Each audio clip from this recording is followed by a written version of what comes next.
I'm Nathan Poppy, features editor of the Daily Collegian. Today on, we're featuring Sherree Chamberlain, an OSU graduate and all-around stellar singer-songwriter. She lives in Oklahoma City now, but we managed to get her back into Stillwater for her to sing two songs, Summer Heat and Waiting for Something, which you should check out after this interview.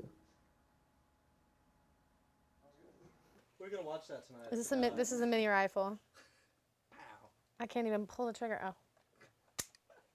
Yeah, in the second grade, like the very first concert I went to, there was this guy named Brian Duncan. And he was like, he had on like I remember he had on a purple suit and like these black patent leather shoes, and he like was singing, and it was just like this cheesy like music, and I was like on the front row, and I remember laying in my bed that night and just being so upset, like trying not to cry, because I was like, that's what I want to do with my life, and I'm not old enough, you know. As silly as that sounds, like, I mean, I remember that feeling, just that like sinking, like terrible feeling of knowing like I can't express myself like I want to yet, you know. That's my first ever memory of my first concert, is whenever I realized like, oh crap, that's what I want to do, and I'm only 7. A lot of my songs that are stories are really just like analogies or like metaphors, maybe for something else that I am going through or just where I am at the time.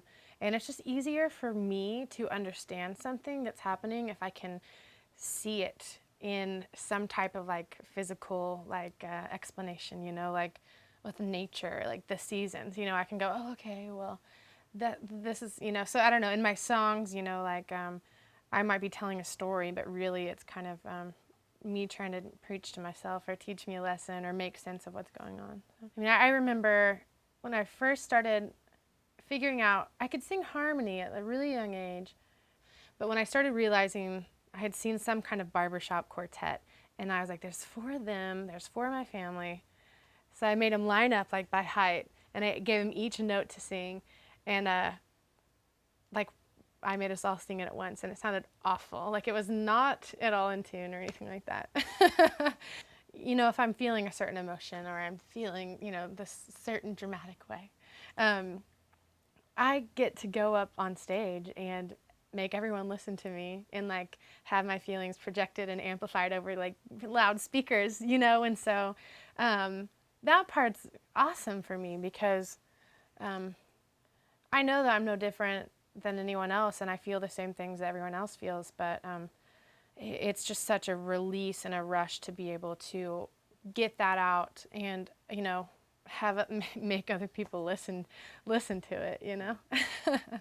I used to not want music to be a job, and I used to not want to work at it and just strictly wait on inspiration and, you know, be all feely and, you know, about it. And now I'm learning that like I should look at it as a job, like I should look at it as a craft, and I should work at it, and, you know, so it's constantly changing, but it's always there, you know. So I decided not to make any excuses for myself. Like I'm not in school anymore. I graduated high school, I graduated college. I've done everything that I use as an excuse, because I mean, I think anyone, you know, is going to hide behind like, well, I want to do music, but I got to go to school first, so I got to do the responsible thing. And so right now, like I'm waiting tables, and I only wait tables like 3 days a week, and then those other 4 days I leave open to just like work.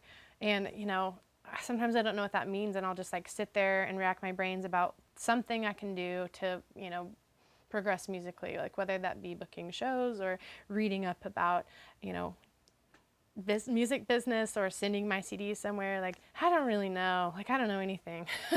But I'm taking at least a year to learn and figure it out, and just, you know, say yes to opportunities whenever I can, and ask advice from other people, and like actually listen and humble myself enough to learn and remember like I don't know everything. And if I want to progress musically, whether that means like I just become an awesome songwriter that writes songs to my kids whenever, you know, they're like really little, and or that means, you know, I get to be some awesome superstar, you know. I'm just trying to remember like what I'm doing this for, and you know, never be satisfied with where I am.